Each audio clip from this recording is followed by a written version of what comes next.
다니엘서 강의 세 번째 시간입니다. 다니엘서 1장 13절까지 봤는데요. 이제 다니엘이 마음을 정하고 그 황관장에 훈련받는 훈련생들이 먹는 왕의 진미를 거부합니다. 왕의 진미는 단지 음식만을 상징하는 것이 아니고 그 제국의 부귀와 영화, 제국의 시스템, 제국이 숭배하는 어떤 그 우상 숭배와 관련이 되어 있어서 다니엘 자신의 정체성, 믿음의 정체성을 드러내기도 하고 사람들이 보기에 겉으로 보기에는 유다가 망한 사실이 유다가 섬기는 여호와가 바벨론이 섬기는 마르두게에서 패배한 것처럼 보이지만 이것은 하나님이 허용하신 일일 뿐이고 자신이 그 살아계신 하나님, 오히려 유다의 패배를 통해 승리하신 그 하나님의 백성으로서 정체성을 드러내고 그 하나님이 능력과 힘을 주실 때, 건강을 주실 때 왕의 진미를 먹는 사람보다 더 건강해지고 더 지혜로움을 보여줌으로써 그 하나님의 살아계심을 드러내려고 했던 겁니다. 그래서 그 결과가 어떻게 되는지 1장 14절부터 보면 그가 그들의 말을 따라 열흘 동안 시험하더니 열흘 후에 그들의 얼굴이 더욱 아름답고 살이 더욱 윤택하여 왕의 음식을 먹는 다른 소년들보다 더 좋아 보인지라. 그리하여 감독하는 자가 그들에게 지정된 음식과 마실 포도주를 제하고 채식을 주니라. 결과는 어떻게 된 겁니까? 채식을 한 소년들이 더 윤택해졌습니다. 더 좋아 보입니다. 이 얼굴의 한자가 영혼이고 골이 머무는 장소라 그래요. 이건 뭐 히브리어는 아니지만. 그래서 그런데 이건 어떤 그 상식적인 지혜를 담고 있는 거죠. 얼굴의 표정, 얼굴의 윤기 이런 게 그 사람의 영적인 상태, 마음을 드러낸다는 거죠. 그래서 이제 목회자는 특히 얼굴의 표정과 이런 어떤 그것들을 잘 드러내야겠어요. 그때 뭐 윤택하고 다 좋아 보여지는 건 아니지만 영적인 상태를 드러낼 수 있다는 거죠. 그리스도인은 자신의 얼굴에 드러나는 영성의 책임을 져야 한다라고도 말합니다. 그래서 이거는 단지 음식을 먹는 문제만 아닐 수도 있죠. 평소에 자기 절제 생활, 마음의 평안함을 유지하고 기도 생활하는 것들을 통해서 그렇습니다. 근데 뭐 다니엘서를 우리가 묵상하면서 한번 시도를 해보는 것도 좋을 것 같아요. 이거는 뭐 신학적인 문제는 아니지만 좀 채식을 하고 소식을 하고 이렇게 하는 또 물을 자주 마시는 뭐 이거 가지고 뭐 다니엘식 다이어트 뭐 이런 비법 이런 거 나오면 안 되겠죠. 성경 그렇게 사용하면 안 되지만 채식과 물이 그러나 의미하는 신학적 의미가 분명히 있습니다. 이건 뭐냐면 첫 번째는 심플 라이프입니다. 심플 라이프. 이게 하나님의 창조 원리예요. 이 세상이 탐심으로 탐욕으로 먹는 것과 심플 라이프를 추구하면서 먹는 건 다릅니다. 이런 사람이 훨씬 더 건강합니다. 그리고 이 심플 라이프는 자기 부인이라는 영적 의미의 일상화입니다. 또 이 일상에서 가장 중요한 게 뭡니까, 여러분? 직장에 출퇴근하거나 교회 오고 가고 사람 만날 때 제일 중요한 것 중에 하나가 먹는 거죠. 근데 그 먹는 것이 고칼로리에, 포식에, 육식에, 산의 진미 이런 케이스가 하나 있고 또 하나는 저칼로리, 절식, 채식, 소박한 식당 어떤 게 더 낫습니까? 오른쪽 게 훨씬 더 낫다는 거죠. 그 근거가 뭐냐? 타락 전의 질서와 타락 후의 질서를 비교해 보면 알 수 있습니다. 창세기 9장에 노아의 홍수 이후에 하나님이 말씀하십니다. 1절 하나님이 노아와 그 아들들에게 복을 주시며 그들에게 이르시되 생육하고 번성한 땅에 충만하라. 이게 지금 창세기 1장 28절의 말씀이 그대로 반복이 되죠. 재창조가 일어난 거예요. 그 노아의 8식구가 살아난 게 그냥 살아난 게 아니라 재창조예요. 그래서 3절에 보면 모든 산 동물은 너희의 먹을 것이 될지라 채소같이 내가 이것을 너희에게 주노라 했습니다. 그래서 그 전까지는 노아 홍수 이전까지는 채식만 했다는 걸 알 수 있습니다. 그런데 채식을 했던 사람들이 훨씬 더 오래 살았죠. 노아뿐만 아니라 노아 이전의 사람도 굉장히 오래 살았는데 이제 육식을 한 이후로 수명이 짧아졌고 그러면 수명이 짧아진 이유가 다 육식 때문이야 이 말을 하는 건 아닙니다. 또 어떤 신학자들은 그 하늘에 비가 처음 내렸잖아요. 비라는 게 그전에 없었는데 노아 홍수 때 비가 처음으로 쏟아졌는데 그 비가 쏟아진 게 오존층이 무너졌다. 그래서 그 나쁜 광선들이 들어와서 또 생명이 단축됐다. 이런 주장을 하는 분들도 있습니다. 근데 뭐 그 과학적 사실을 우리가 증명할 수 없기 때문에 뭐 창조과학회나 다른 곳에서 말하는 걸 다 우리가 진리로 받아들일 필요는 없습니다. 그러나 오늘날의 의학적 상식에 의해서 볼 때도 절식과 채식이 더 건강에 좋다라는 걸 알 수 있고요. 그 동물을 음식을 허락한 이후에도 그러나 고기를 그 생명되는 핏째는 먹지 말자 하면서 그 탐욕적인 방식으로 그 뭐죠? 그 호르몬을 많이 투여해서 그 동물을 사육하고 굉장히 어떤 비인격적인 그런 장소에서 좁은 장소에 동물을 키워서 대량 생산해서 이런 대량 이익을 얻는 그런 산업 구조에 대해서 우리 그리스도인들이 그것이 바르지 않다라고 말할 수 있어야 되고 거부할 수 있는 그런 지혜도 필요하다고 생각합니다. 종말에 회복될 에덴의 질서는 어떻게 묘사되냐면요. 채소와 과일입니다. 이사야서 11장 보면 6절 그때 이리가 어린 양과 함께 살며 표범이 어린 염소와 함께 누우며 송아지 어린 사자와 살찐 짐승이 함께 있어 어린아이에게 끌리며. 여러분 천국 가고 싶으십니까? 사실 천국이 아니라 이 세상에 이루어질 새하늘과 새 땅이죠. 이 세상에 이루어질 새하늘과 새 땅의 모습은 어떻습니까? 어린 사자가 송아지와 같이 뛰어놀아요. 근데 그 옆에서 목사님들이 바비큐 합시다. 그러면 되겠습니까? 안 되죠. 그러니까 이 동물이 동물을 잡아먹는 것은 타락한 이후의 세상에 하나님이 임시 방편을 허락하신 거죠. 그래서 그 새로운 세상에서 이루어질 그 일을 우리는 종말을 앞당겨 사는 사람이죠. 종말을 앞당겨서 사는 사람들이니까. 그러니까 하나님 나라가 이미 우리에게 임했다는 말이 무엇입니까? 천당이라는 어떤 장소적 지리적 개념이 아닌 하나님의 통치가 이루어지는 것이 천국의 진정한 의미이기 때문에 내 삶의 방식을 굉장히 일상적인 것 부분에서부터 성경적 원리로 바꾸어 갈 때 내가 하나님의 통치의 영역이 내 삶에서, 내 가정에서, 내 교회에서, 우리 교회에서 확장되어 갈 때 그것은 이미 천국이 되어간다는 거죠. 그래서 먹는 음식도 조금 절제까지는 할 필요는 없지만 맛있게 먹어야죠. 주님 오시기 전까지 뭐 삼겹살도 맛있게 먹고 목살도 먹고 그래야 되지만 너무 먹는 것에 이렇게 치우치지 않고 또 목회자들이 다른 곳에 스트레스를 풀 수가 없으니까 뭐 신부님들은 술까지 마시는데 우리는 스트레스 풀 것이 없으니까 먹는 것밖에 없는데 그래서 너무 대접받는 것에 큰 식당에 호화로운 음식 먹는 것을 당연시 여기고 자랑으로 삼을기보다는 뭐 그래도 정말 가난해서 이렇게 영양실조 있는 목회자 가정들도 있을 텐데 그런 가정은 더 우리가 대접을 해야죠. 자, 그래서 또 하나는 바벨론과 같은 제국적 문화는 약육 강식적입니다. 경쟁적이고 진화론적입니다. 하지만 하나님 나라의 문화는 약한 자가 보호받는 나라, 상생, 협력하는 나라라는 것을 이 종말에 회복될 에덴의 질서와 그 회복의 질서를 앞당겨 살려고 했던 다니엘의 삶의 모습을 통해 볼 수가 있습니다.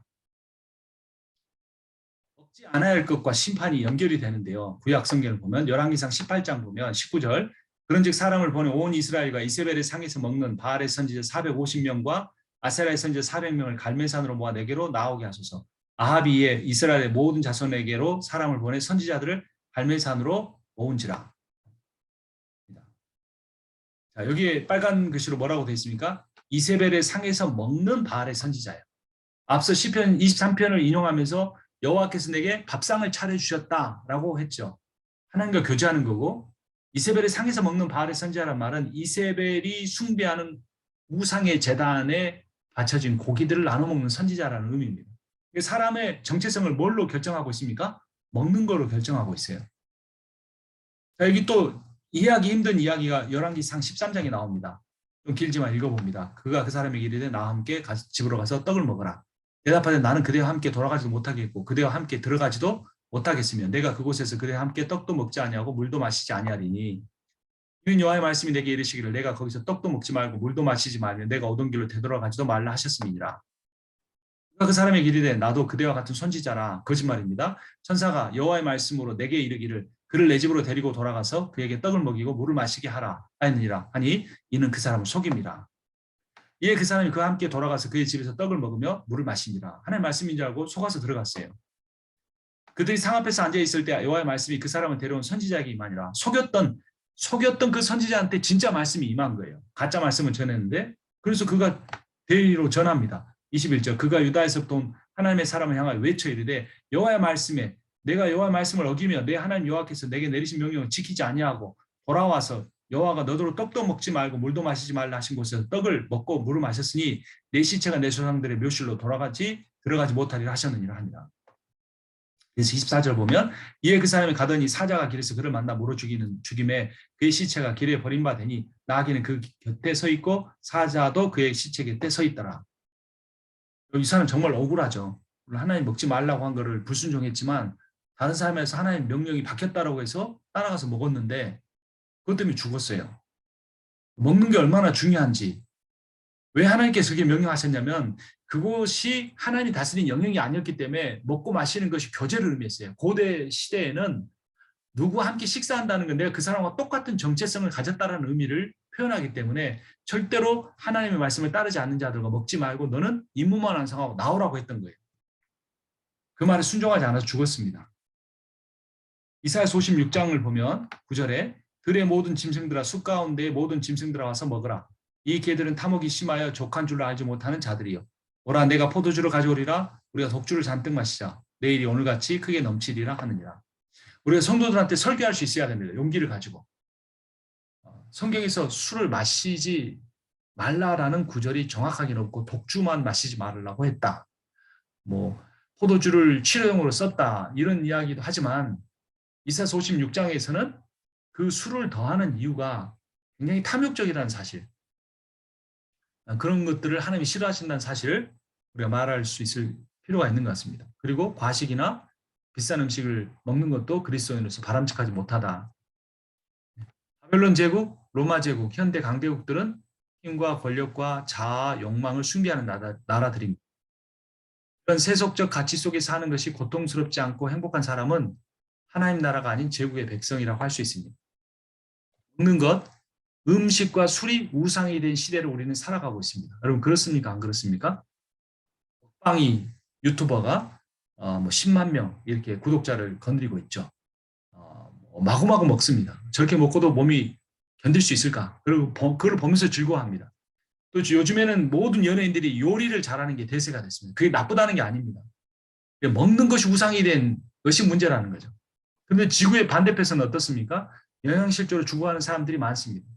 제가 유튜브를 켤 때마다 괴로운 게 있는데 그 앞에 광고가 뜨는데 그 아프리카의 아이가 나무에 붙은 흙을 떼서 먹는 거예요. 그거 너무 보기 괴로워요. 빨리 스킵하고 싶은데 안 되고. 그래서 요즘에는 스킵 안 하고 그 영상이 나오는 동안 기도합니다. 저 아이나 다른 아이들이 도움의 손길을 받을 수 있도록 제가 도울 수 있다면 하나님 그 길을 열어달라고 기도합니다. 그런 세상의 반대편은 그러는데 우리는 풍요로운 시대, 그 미국에서 버리는 음식 쓰레기만 온전하게 보존돼도 후중국에서 굶어 죽는 사람이 없다고 합니다. 우리는 어떤 운동을 펼쳐가야 할지 생각해 봐야 합니다. 탐식을 거부하는 삶을 통해 자기 부인, 절제, 겸손을 추구하고 힘과 권력과 자아의 숭배로부터 벗어나야 할 필요가 있다는 겁니다. 17절부터 봅니다. 하나님이 이 네 소년에게 학문을 주시고 모든 서적을 깨닫게 하시고 지혜를 주셨으니 다니엘은 또 모든 환상과 꿈을 깨달아 알더라. 왕이 말한 대로 그들을 불러들이 기한이 찼으므로 환관장이 그들을 느부갓네살 앞으로 데려가니. 자, 이제 몸의 문제에서 지혜의 문제로 넘어갑니다. 음식의 문제에서 지식의 문제로 넘어갑니다. 하나님께서 이 학문을 배운 것은 누가 배웠죠? 누가 가르쳤습니까? 환관장이 가르쳤죠. 그가 저희 주관자가 돼서 모든 지혜로운 선생을 데려와서 가르쳤을 거 아닙니까? 그런데 여기 다니엘서에서 뭘 말합니까? 하나님이 하셨다라고 말합니다. 하나님이. 그러면 그 하나님이 그들을 깨닫게 하신 게 뭔가? 첫째는 학문입니다. 정치학 교과서, 윤리적 잠언, 점성술 이런 학문을 배웠죠. 서적에 대한 이해, 메소포타미아 문명이 2000년 동안 쌓아온 지식의 보고 지금 발견된 책들만 해도 어마어마한 지식을 갖고 있다고 합니다. 또 지혜죠. 정치와 윤리를 포함하는 왕의 처세술, 왕궁의 처세술, 국가 경영 컨설턴트로서의 자격을 쌓아간 겁니다. 그런데 이 다니엘에 대한 묘사를 보면 여기 17절 후반절에 보면 다니엘에 대해서 뭐가 더 있습니까? 환상과 꿈이 있죠. 환상은 하존입니다. 환상, 하존.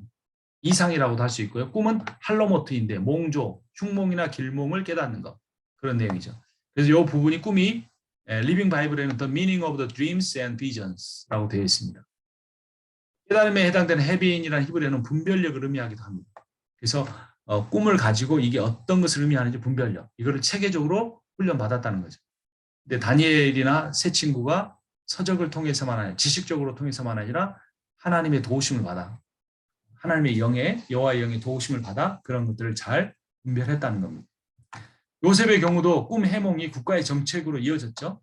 그래서 꿈은 왕이 꾸고 신하가 그 꿈을 해석하는 구조가 이집트나 바벨론과 같은 찬란한 고대 문명을 꽃피웠던 제국들의 어떤 나라를 다스리는 보편적인 방식이었습니다.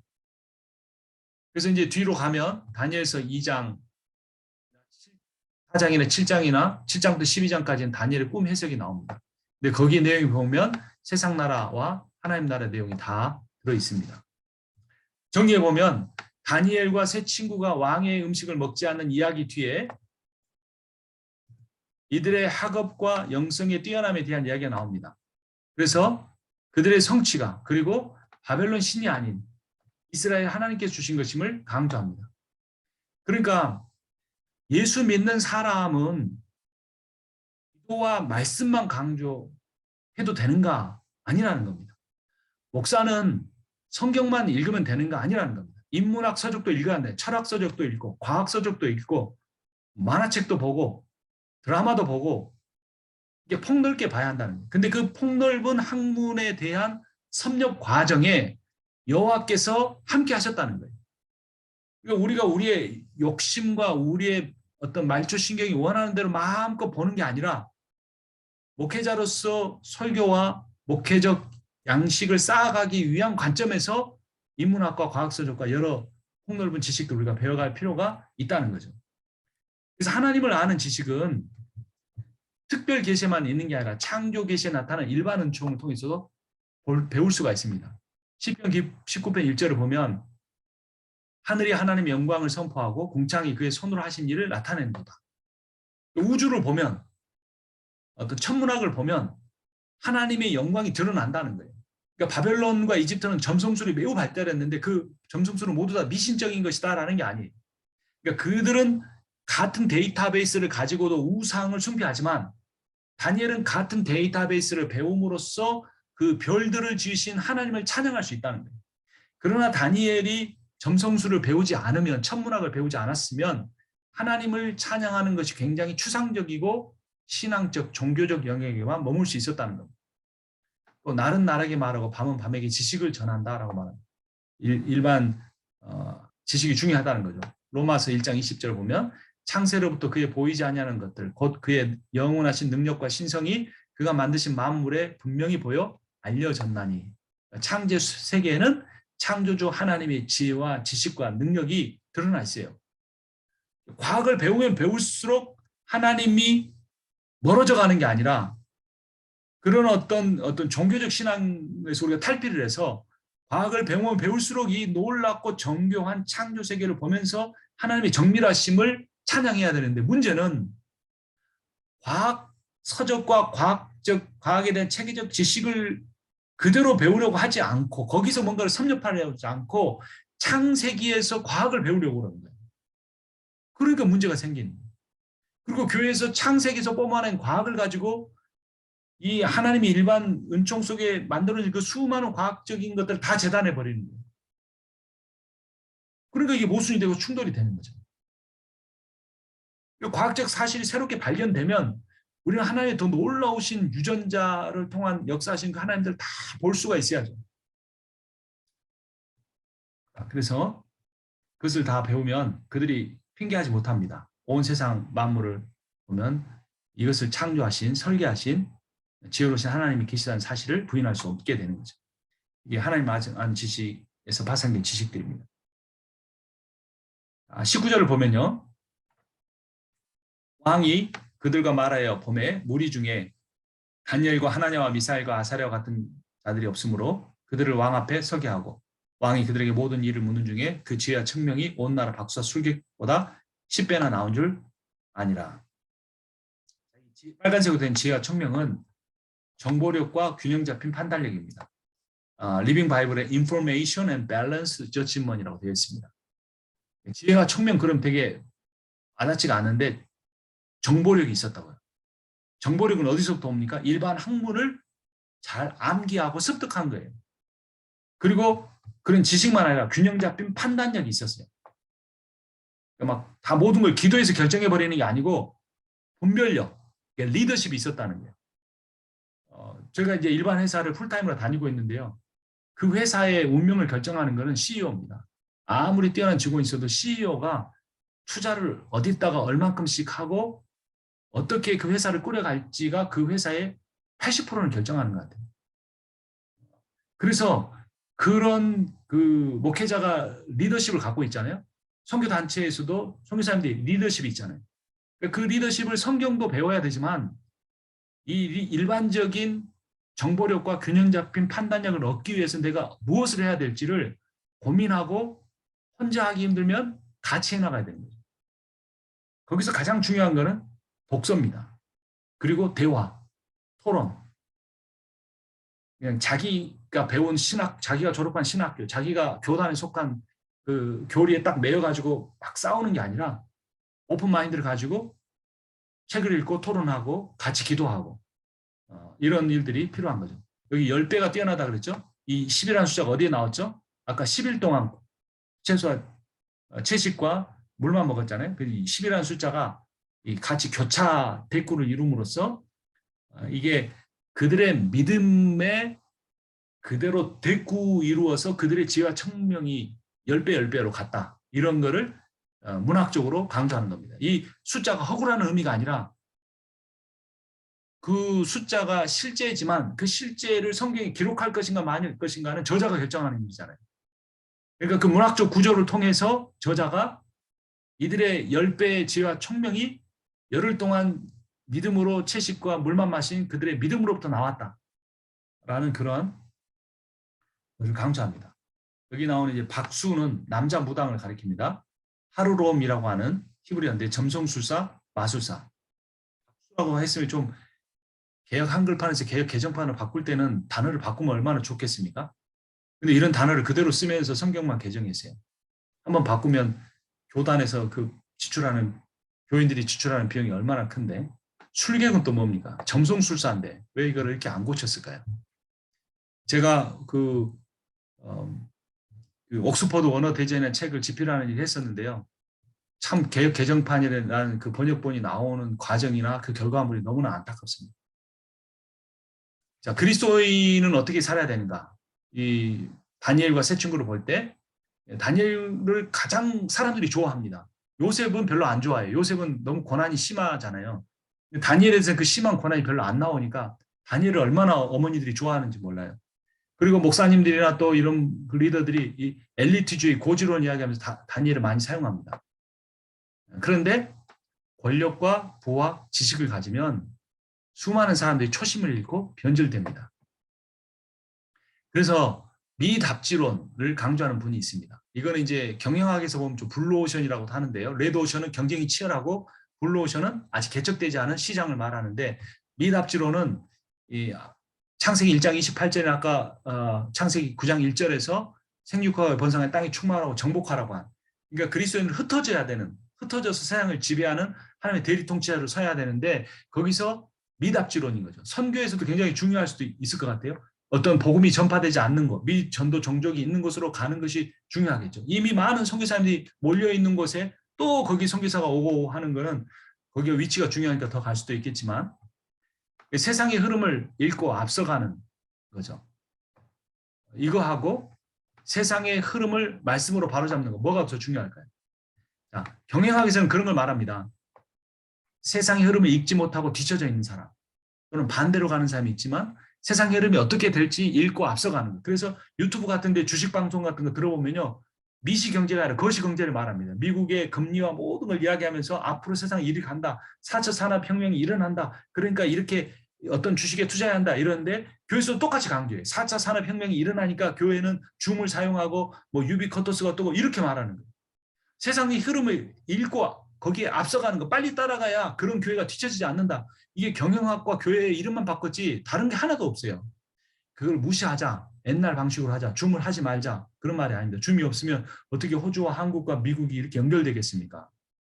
필요한데 그게 복음은 아니라는 거예요. 그건 툴일 뿐이라는 거죠. 근데 그 툴을 자꾸 쫓아가고 안 뒤처지려고 하다 보면 그 툴이 가지고 있는 시대 정신에 의해서 지배를 당할 수 있다는 거예요. 그러니까 툴은 사용하되 우리가 가져야 될 거면 세속적 흐름을 빨리 따라가거나 앞서는 게 아니라 그 세속적 흐름을 말씀으로 바로잡는 거예요. 신학적 메시지를 가지고 복음을 가지고 바로잡는 거예요. 줌은 수단일 뿐이죠. 직접 만나야죠. 되도록이면. 뭐 항상 만나야만 한다는 건 아니지만 소그룹을 활성화할 수도 있겠죠. 그래서 그 신학적 그런 그 확립이 바로 돼 있어서 그렇게 미답지로는 우리가 형성해 갈 수 있을 겁니다. 성경을 읽고 경영학, 국가 경영학, 미래학에 대한 관한 인문학 서적도 읽어야 되는 겁니다. 성경만 아니라 10편, 119편, 97편을 보면 내가 주의 법을 어찌 그리 사랑하는지요. 내 것을 종일 작은 소리로 엎조리나니 주의 계명들이 항상 나와 함께 있으므로 그것들이 나를 원수보다 지혜롭게 하나이다. 여러분 사실요 부끄러운 이야기는 뭐냐면요. 성도들은 물론이고 장로님들은 물론이고 목사님들도 성경을 몰라요. 근데 성경을 모른다는 말이 그 어떤 깊은 신학적 이해가 부족하다 이게 아니고요. 그냥 성경에 어떤 내용이 있는지를 몰라요. 저도 잘 몰라요. 왜 그런지 모르겠어요. 뒤돌아서면 잊어버려요. 그러니까 그게 배제된 상태에서 요즘에 인문학이 유행한다 그래서 그런 책만 또 읽어요. 그러나 우리의 가장 근본적인 거는 성경이고 그런데 성경을 왜 못 읽느냐고 물어보면 하나같이 바쁘다 그래요. 신방은. 뭐 이렇게 강좌를 마련해도 바빠서 못 오시는 분들이 있잖아요. 얼마나 바쁜지 제가 압니다. 저는 6년 반이나 담임 목표를 했으니까. 그런데 그 바쁨이 중요하지만 더 중요한 거는 그 바쁨이 어떤 토대에 의해서 진행되는가라는 거죠. 말씀을 모르는 상태에서 우리가 바쁘면 결국에 시간이 다 지난 후에는 뒤돌아보면 후회할 수도 있겠죠. 10배의 탁월함, 어마어마한 차이죠. 그리스도인은 비그리스도인보다 자기 일에 더 탁월한 사람이어야 한다. 매우 중요한 게 있죠. 자신의 일에 전문가가 돼야 한다. 잠언 22장 29절에 내가 자기의 일에 능숙한 사람을 보았느냐? 이러한 사람은 왕 앞에 설 것이요 천한 자 앞에 서지 아니하리라. 그래서 자기가 맡은 일에 전문가 되려고 애쓰는 게 필요하겠죠.